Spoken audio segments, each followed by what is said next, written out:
Well guys, the day has finally come. Hell has frozen over, pigs are flying through the air, and the Resident Evil 2 remake has finally arrived. And as I'm sure you guys will remember, I was skeptical as hell during this game's development cycle. Not only was Capcom ditching the classic fixed perspective and tank control driven gameplay that a lot of us wanted to see make a return, but they were also changing the iconic looks of the cast. So as an avid RE fan since day one, I was filled with a combination of excitement and reserved worry at the idea of my favorite PS1 game crawling into the modern age. So I guess the big question is it even possible to deliver on the titanic waves of hype this game has been riding ever since it was announced? Well, I'm Jared from Avalanche Reviews, and it is an absolute joy to say one more time, welcome to the Resident Evil Retrospective.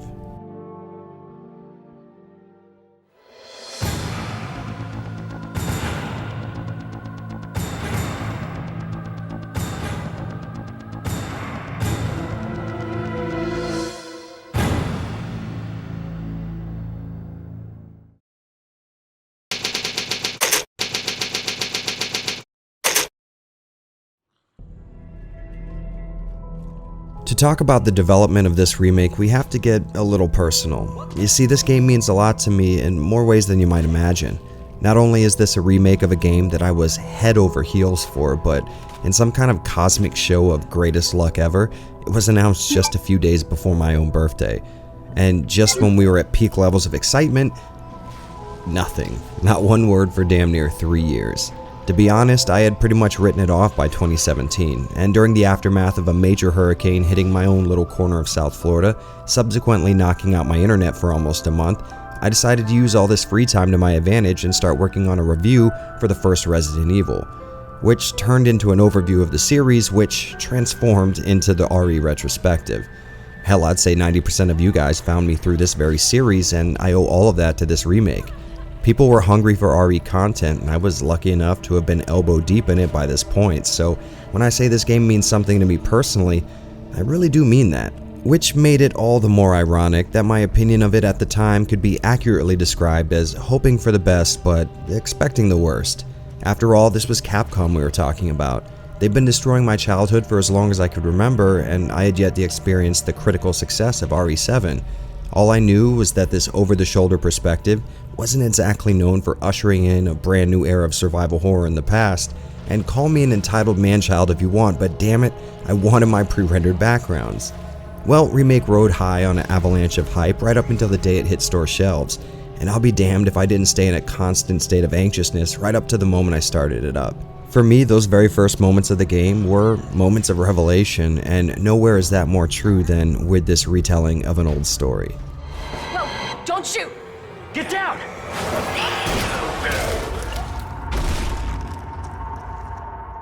Resident Evil 2 for me was a cornerstone in video game storytelling. The first RE was an obsession of mine, and by the time I first laid hands on the sequel, I had spent easily over 100 hours exploring every nook and cranny of the Spencer estate. To say that I was in love with Resident Evil's world would be putting it lightly. The fact that RE2 not only expanded that world but improved on it as well just blew my mind at the time. I was young, and most of my experience with sequels was with the Final Fantasy series. I was used to gameplay and mechanics being brought over and not much else. But RE2 filled my head with callbacks to the Arklay Mountains incident, names and dates I actually knew off the top of my head, and a cast of characters I had grown completely and totally attached to. So I'm sure you can imagine how hard I was hit when Tsuyoshi Kondo was quoted saying that they would be digging in and messing with my story. I was disappointed as hell to hear that this wouldn't be a true one-to-one remake, but before we get into whether or not I was won over in the end, let's talk about what we're dealing with here. Just like the original, Leon and Claire meet up outside Raccoon City only to be separated by a semi-named fate. And once you've arrived at the RPD, you might notice while the locations may have changed a bit, all of the main points still get touched on. You're still either a rookie cop looking to lend a hand or a badass biker searching for your brother, and escaping a city stuffed to the rafters with walking corpses quickly becomes priority one. On your way out, you'll find a certain mega corporation is involved in all the madness, and a trek through their secret underground lab is still the best way to get out of the city. If you ask me, Capcom did an admirable job at preserving and respecting the original story. You up for this? Think I could fit it in my schedule? And the small amount that's been altered has been in the form of some relatively light but much appreciated improvements. For example, instead of the flimsy "I'm looking for my boyfriend" story, Ada is operating under the guise of an FBI agent, and Chief Irons has made the transition from a psychotic killer to a more developed psychotic killer with a few more lines of dialogue. Brave little girl to leave your house in the middle of this mess. On the ground, hands behind your head. You can't be serious. Now, I know I'm being very vague with the story here, but it's because if for some reason you haven't played this game, I want you to go into it with a similar advantage that I had. If you followed me on Twitter, you probably know that I went into this completely blind. Aside from the original reveal trailer and the first 30-minute demo available at 2018's E3, I consumed zero media covering this game. I had no idea what to expect, and I think that made my first two playthroughs so much more enjoyable. Of course, I figured they would stick to the basics outlined by the original, but there was also a part of me that wondered what, if anything, they might have changed. This constant wondering and bits of doubt made it possible for me to relive my first run-in with RE2. I played through this remake much like the original, knowing nothing about what would come next, and the scant few location changes and altered events kept me guessing who I would meet next and what would happen to him. It was like taking a trip back in time to an era before every single detail of a game's content was easily accessible by computers, phones, watches, and some refrigerators. If you ask me, this is the only way to experience such a landmark event. But enough about my weird philosophy on playing video games, let's talk about some of the changes we mentioned before. And right off the bat, you know we have to talk about everybody's brand new look.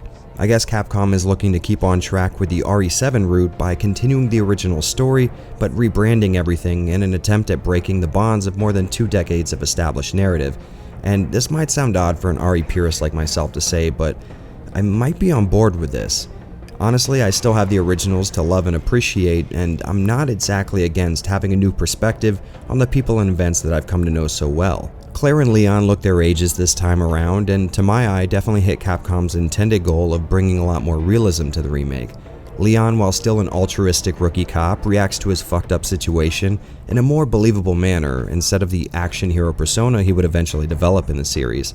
And even though I've always held Leon's A scenario as the sort of baseline for RE2, I have to say I think Claire is now the most relatable character in my eyes. She gets understandably emotional at times, and her "I don't give a fuck, I'm making it out of here" attitude just feels genuine as hell.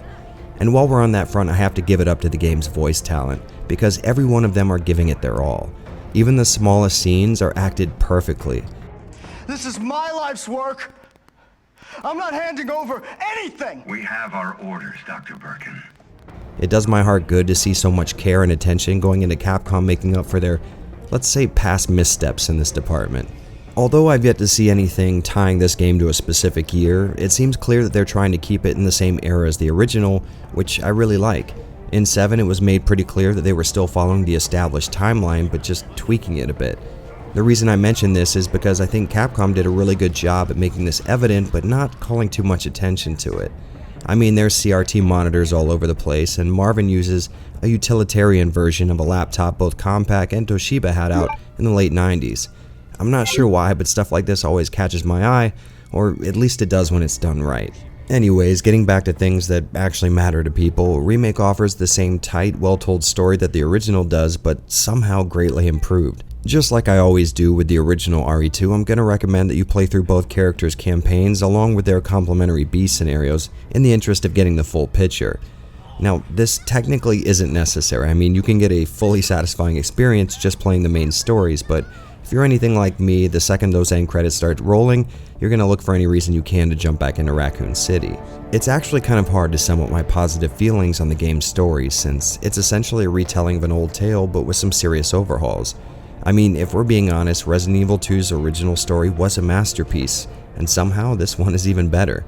But the murkiness comes in when I try to get into the weeds, figuring out whether or not it was the original game's story that deserves all the credit.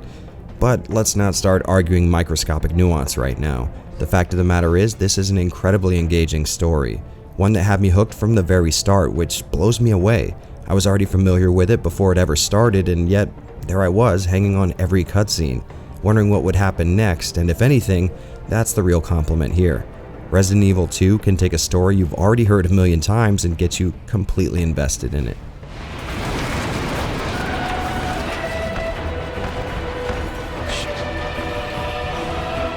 Guys, there's no getting around it. I had some dead serious reservations with Capcom taking the pinnacle of tank control driven, pre-rendered background having survival horror and stripping it of those very elements. And could you blame me? I'm pretty sure the last thing any of us think about when we see this over-the-shoulder third-person camera is, oh good, a survival horror game. And don't worry, I'm not going to make you wait on some big reveal. The fact of the matter is, this remake is survival horror down to its very core, which very well might upset some of you since I didn't consider RE7 as part of the genre, based mostly on the perspective and only bare-bones use of the pillars of survival horror gameplay. And while RE2 may not have a fixed perspective, all classic RE games are technically third-person games, so haha, I win. But in all seriousness, I think at the end of this video you'll agree this game is a perfect modern personification of the genre. And since we've already opened that can of worms, let's talk basics. Remake, like any other survival horror game, drops you in a place you don't want to be and makes you go about leaving that place in the most convoluted serpentine method imaginable, which is going to have you exploring your environment to find keys in order to open up more environment to explore, all while dealing with mobs of zombified citizens of Raccoon City and any bioweapon that managed to work its way out of Umbrella's underground lab. Now, at its core, this sounds like a simple concept, but if you're familiar with the Resident Evil Retrospective, you'll know I see survival horror more as a puzzle-solving genre than anything else. And no, that's not because there are puzzles to solve in the game.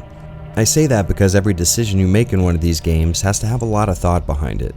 Sure, you could just leave a save room strapped with every gun you can carry, but what happens when you come across a key item and no space to store it? Not to mention the damage you're likely to take when engaging in combat. Survival horror has you weigh every single option from what to take with you, what key items you might need, and how exactly you're going to get to where you're going, all the while trying to account for any surprises that might come your way.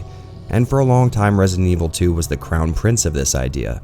It, along with the remake of RE1, was the perfect culmination of following the established rules of a predecessor but adding new twists on a successful formula. Well, I have to say something I never thought I would say. Move over RE2, there is a new king of survival horror.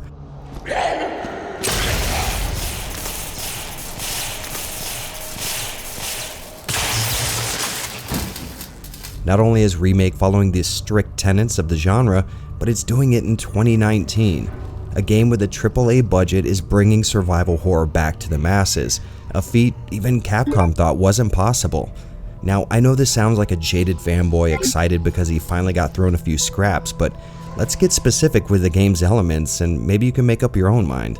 One criticism classic RE games have always been stuck with is that the combat is bad, mostly from millennials whose first console was an Xbox 360. But jokes aside, this has always been an issue for the early games in the series, and to be honest, I never understood why.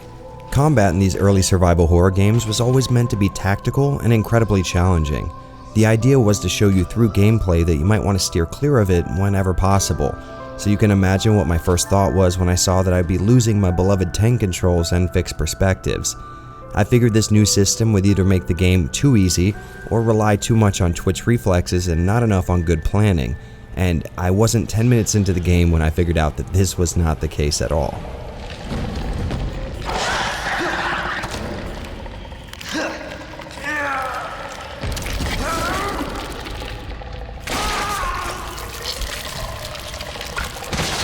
To put things very simply, there's a lot going on behind the scenes here to keep things from devolving into a bog-standard third-person shooter. We'll use the zombies as an example since you'll probably be dealing with them the most.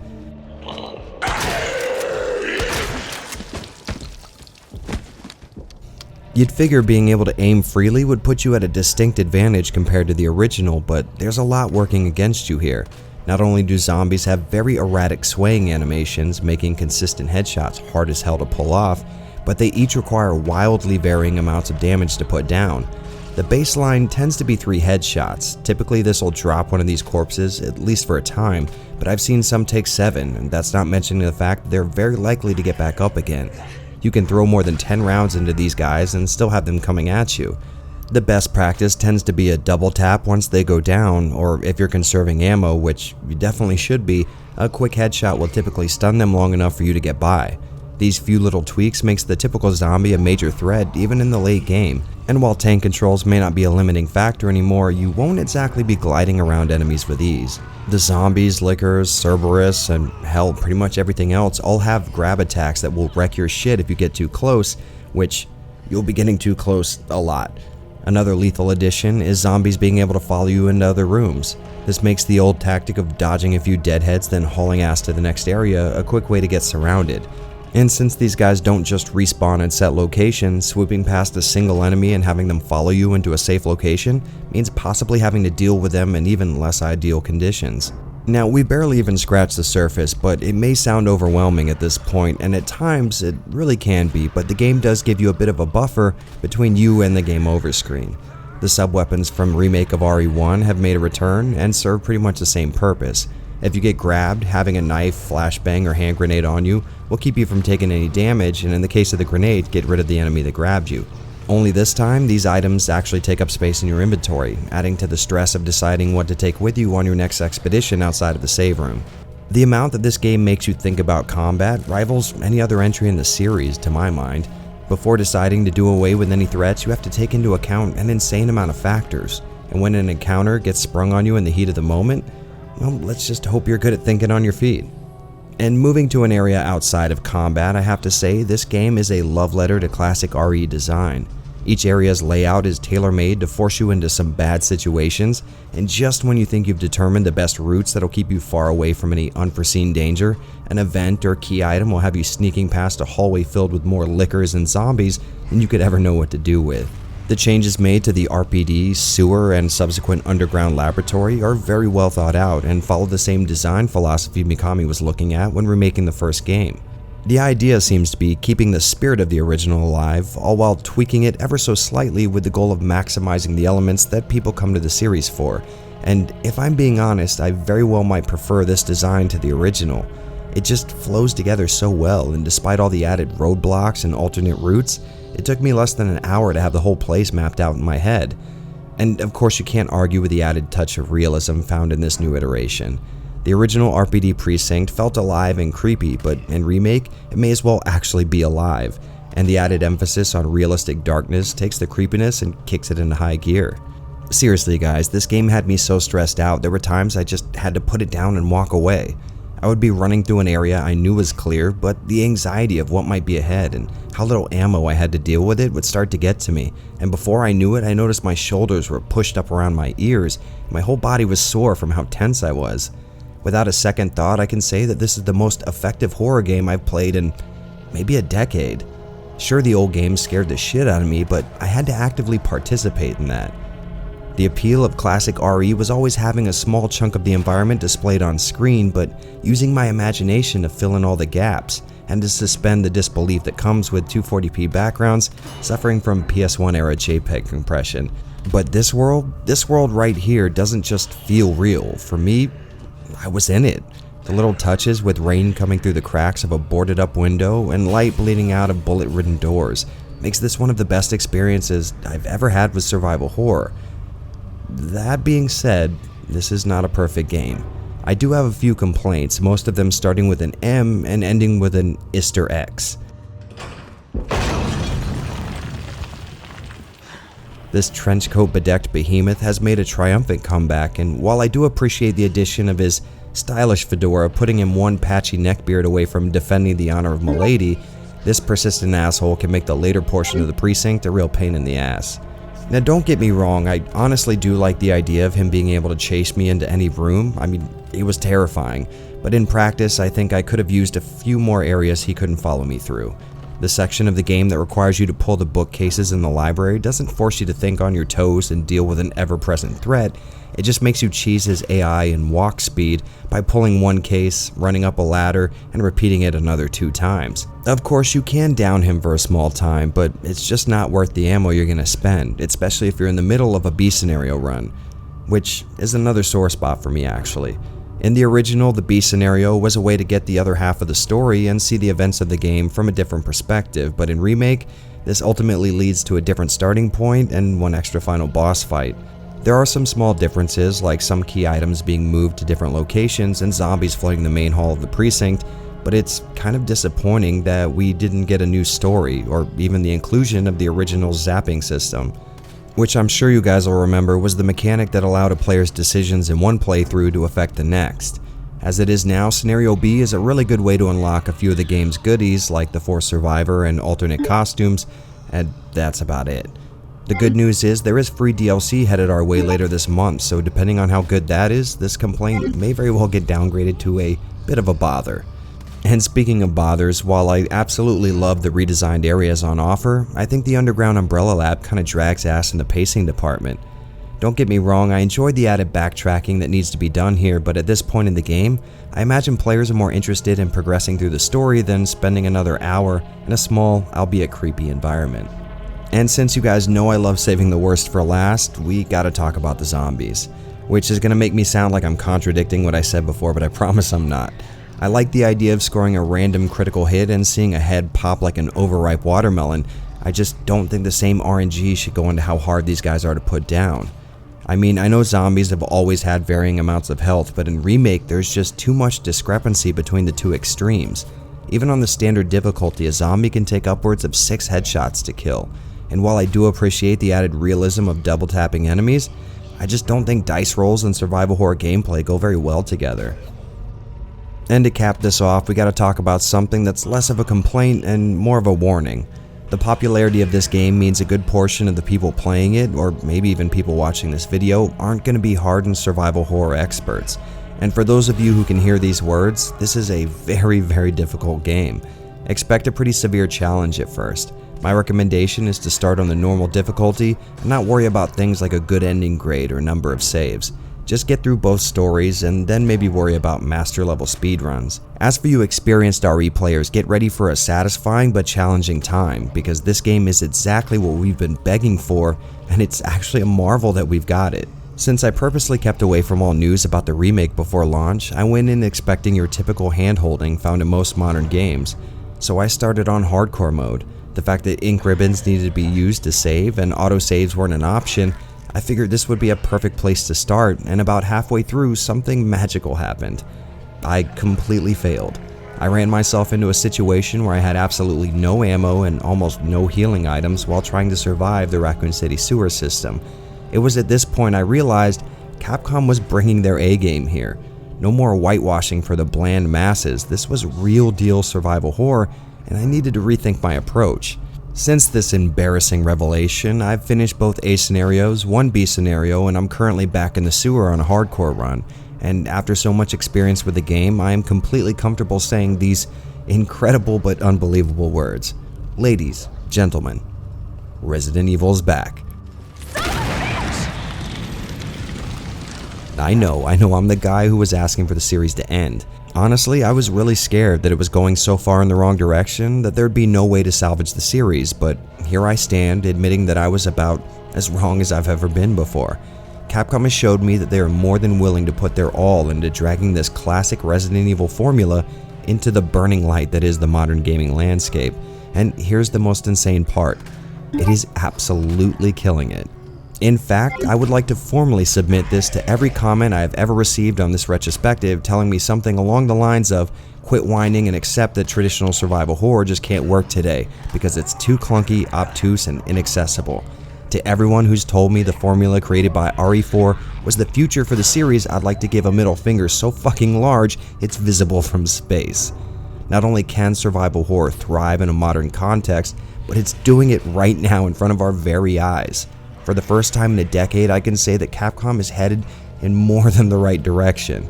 It knows who got them there, and they're willing to take a huge risk by pleasing us. I can't even begin to describe the size of the smile that's on my face right now while reading these words. Resident Evil has returned, everyone. At least until it starts to underperform and Capcom completely changes their approach again, which they almost certainly will do. I'll get you, you fucker!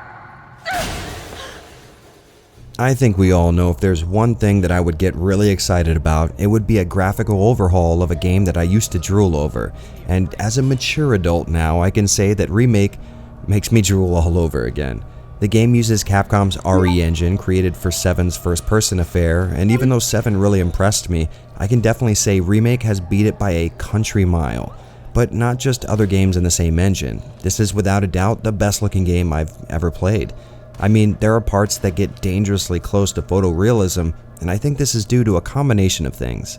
Not only is this game pushing a massive amount of polygons, but it's also making sure that the little environmental and ambient details get just as much attention. Things that might be easy to overlook but nevertheless makes for a more believable presentation.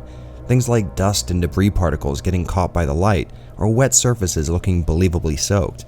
Alongside the small details, things like texture work are also insanely high res, which, as you guys might remember, was one of my issues with 7. I loved how great the game looked at a glance, but once you really got in there and started examining things, you could see a lot of cut corners. Now, I'm not sure if Remake's perspective makes it harder to see these flaws, or if Capcom buckled down and fixed the issues, but I'm gonna lean more towards the latter. I also notice how effective the dirt, blood, and grime looks on Leon and Claire's skin. As the game progresses, they'll get understandably dirty, which looks really great on close inspection. Also, how cool is it that you can make out individual fibers on a character's clothes? I don't think I've ever seen that in a game before. And while this may not be a visual element per se, I have to give huge props to Remake for including some incredible animations. Part of the fear that the zombies invoke comes from their creepy swaying movements and how realistically they react to the environment. Using something like a desk or a barrier to trick up their AI is no longer an option, since they're likely to just spill over or crawl under any obstacle and continue their pursuit. But of course, all of this counts for nothing without good lighting, and lighting, well, it's a mixed bag here. Thanks to the power still running, most areas in RE2 on the PS1 were really well lit, but this time around we're dealing with a mostly lightless RPD. And this is a design decision that I can actually get behind. Not only is it too damn satisfying seeing the light of the moon cutting the darkness in half as it bleeds through a broken window, but it's also a pretty effective tool when horror is concerned. All it takes is one look at a few walking corpses sulking out of the dark and into the foggy illumination of your flashlight beam, and trust me, you'll be closer to pissing your pants than you've ever been. So it goes without saying, the dynamic lighting, real-time shadows, and light source reflections look beyond incredible, but I think either this engine's or Capcom's creative decisions regarding the lighting can be really distracting. First off, this is a game that really needs to be calibrated properly, something I didn't find out until my second playthrough.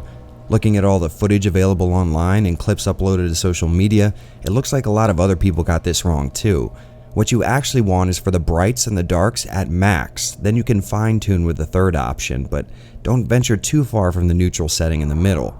And now that you've got your contrast dialed in just right, enjoy the game dynamically changing light values depending on the scene, completely ruining all the changes you just made. Honestly, it makes it really impossible to calibrate, since a few steps to the left can totally alter the look of a scene. I mean, check this out. This reminds me of the old days of LCD technology when the industry was trying to catch up to plasmas and the dynamic contrast ratio was really big. And this change isn't exactly immediate, so if you change direction really quickly, you might be stuck watching your screen cycle through darkness gradients until it finds the right one. But to be fair, I assume most people probably won't notice this.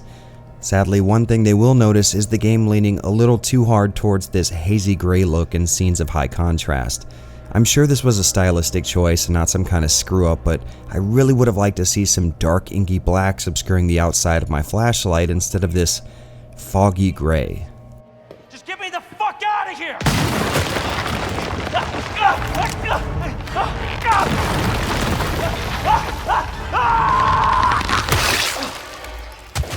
One issue I did have with RE Engine in the past is its propensity for being a little too shiny, and this carries over here, at least just a bit. Of course, that's no deal breaker, but you'll definitely get a few flashbacks to old 2007 era Unreal Engine games. But my biggest gripe is with the surface reflections.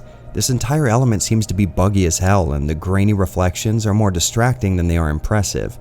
If you guys are playing on PC, I'd recommend leaving them off. Sure, they can look okay in some very few scenarios, but they mostly just look out of place thanks to their low resolution and messed up angles. Of course, it being a major resource hog doesn't help either. Plus, light sources are still reflected regardless, so it's not like you'll be looking at a flat, non-reflective surface without it. But heading back into the positives, one thing that really can't be discredited is the almost lifelike faces and animations in the game. To get the most realistic look possible, Capcom photographed actual people from several angles and combined them together for a really amazing look. If I had one complaint, it would be that Claire shows a little too much teeth in some scenes, but I actually looked up pictures of her real-life counterpart, and sure enough, she does the same thing. Voice acting, like I said before, is also second to none. There are still a few awkward lines, but they're kind of awkward in a real people talking to each other kind of way, and not a Japanese people writing stuff in English kind of way. And they're also delivered with an incredible amount of talent. Nothing eyes down here.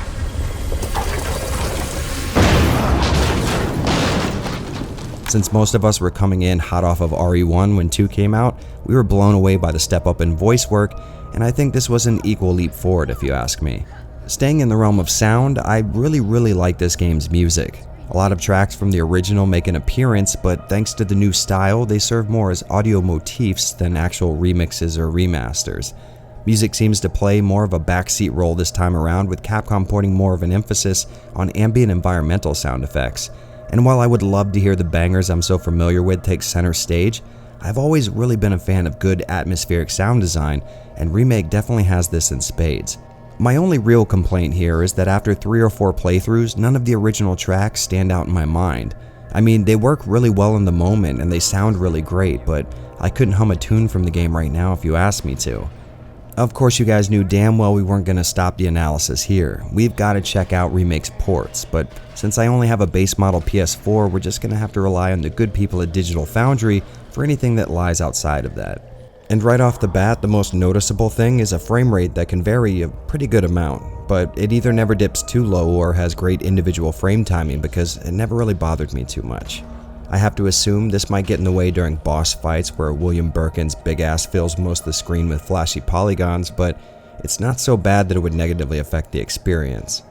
The odd thing is they elected to use screen space reflections, even though that is one of the most taxing additions on the PC version. I would have assumed that a more solid frame rate would have taken precedence here since, like I said before, the effect is pretty poorly implemented, but to be honest, on the PS4, it seems like the slight loss in clarity might benefit this issue. Reflections are still grainy and low res, but not as annoying for some reason.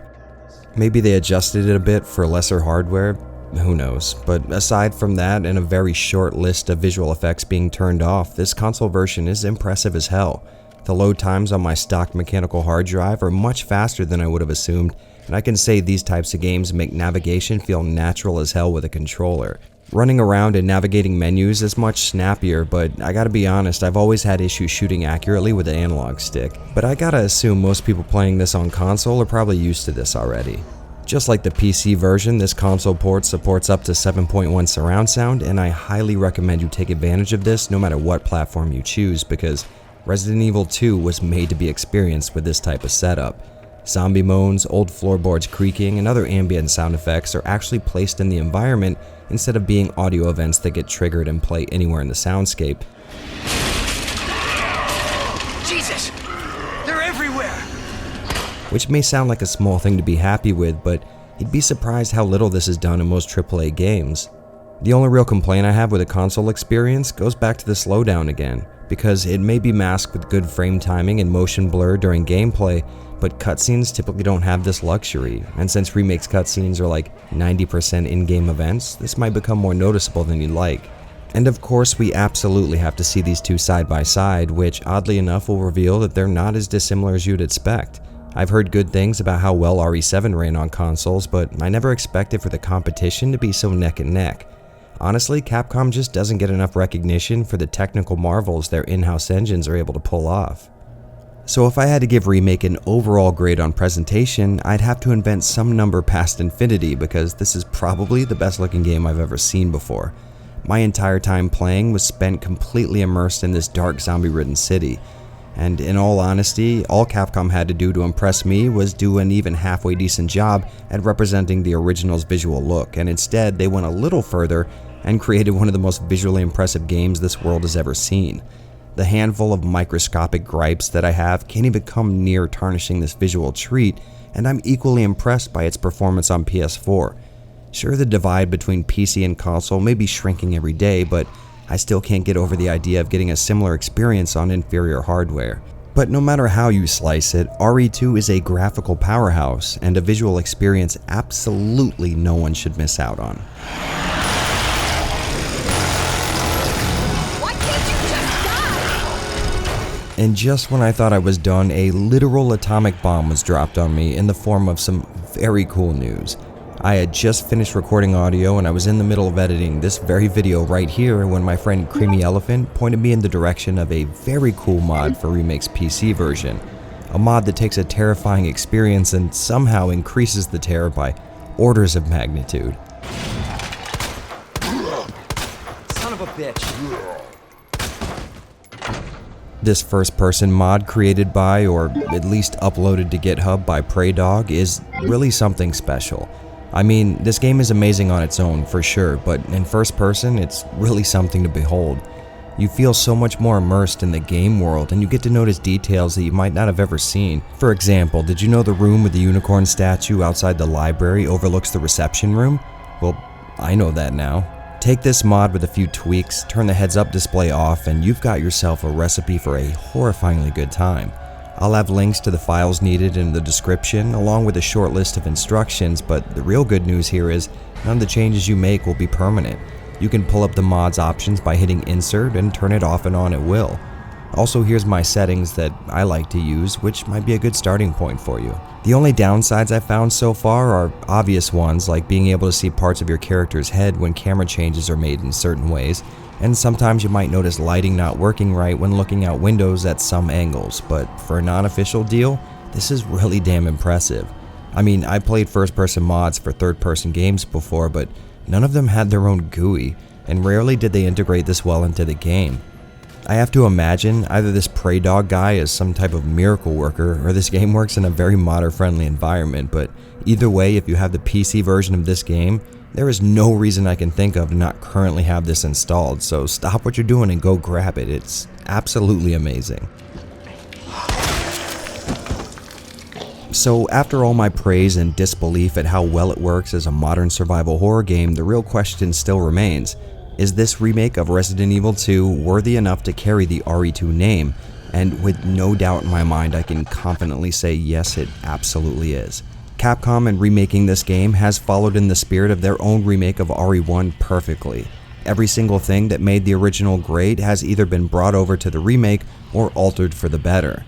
They've also brought the full original experience into the modern light while adding a camera and control style that not only pleases gamers unable to grasp tank controls, but also keeps the integrity of the original design docs alive and kicking.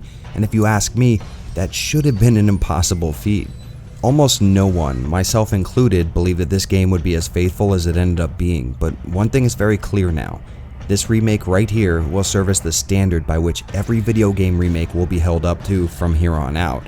And as a guy who primarily plays games from the far past, it surprises the hell out of me to be saying that about a 2019 release. But if you guys have been around this long, I assume you're wondering if I'll answer just one more question. And it's the major question that's been dangled over this game's head during its entire public life. With all of its seemingly impossible improvements and its trend-setting graphical wizardry, does Remake take the place of the original Resident Evil 2? And to be honest, that's a hard question to answer. I mean, I grew up with RE2. This was the game I would take with me on trips just to beat a few times when I was bored at some relative's house. I have such a history with this game that it might be impossible to say which one I prefer, at least at this point it is. What I will say is that just like the original, Remake has made me completely enamored with it ever since it launched, and very rarely do I play a game to completion this many times and in such a rapid-fire way. In this sense, it follows right in line with my experiences with the OG RE2, but instead of making some kind of crazy declarative statement, I can say, for right now, in this very moment, I think this might have replaced the original for me. Everything that I used to be able to imagine in RE2 is now taking place on screen, and this is now my go-to for when I need that creepy, satisfying, easy to pick up, difficult to master zombie dodging experience. Obviously, Resident Evil 2 will always hold a large place in my heart, and I'm still very much in love with it, but for now, Remake is my preferred way to experience survival horror. Whether or not this game stands the test of time like the original has yet to be seen, but regardless of how you feel about this remake in comparison to its inspiration, rest assured this is the horror game of the decade. No matter who you are or what you're doing, there should be a copy of this game on some shelf or on a device's hard drive in your house. If you have yet to play this game, stop this video right now and remedy that, because you are honestly missing out on one of the best games I have played in years. And with that, I think I've reached the legal limit of compliments I'm allowed to give a game in any one video, but more importantly, the end of another entry in the Resident Evil Retrospective. I hope you guys have enjoyed this ride as much as I have at this point, because the series comprises some of my proudest moments on the platform. For those of you who are wondering, this definitely is not the end. For the first time in a long time, I am beyond excited to see where the RE series is headed. Of course, there are talks of more remakes in the works, but I'm even more stoked to see what fresh new take Capcom will have on my favorite survival horror franchise. So stay tuned, because as long as RE lives, so does the retrospective. I'm pumped to see what you guys have to say about this landmark event in the series, so make sure to sound off in the comments section. And until Capcom figures out a way to make lightning strike twice, I hope to see all of you again right here on the Resident Evil Retrospective.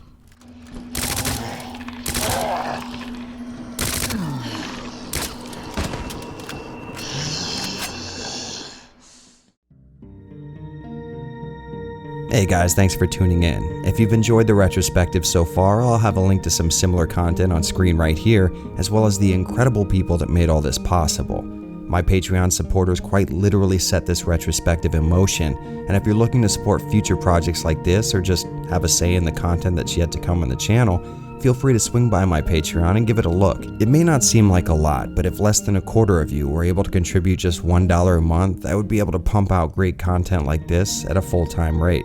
If you're not able to contribute, of course, I completely understand, but you can still help. Share these videos around and give me feedback here on YouTube or on Twitter. Let me know what you like and what you don't. I pride myself on being as available to you guys as I humanly can. And for the rest of you, thank you so much for watching up to this point. All you guys are fucking amazing. Well, I think that's a long enough spiel, so bye for now, and I'll see all of you in the next one.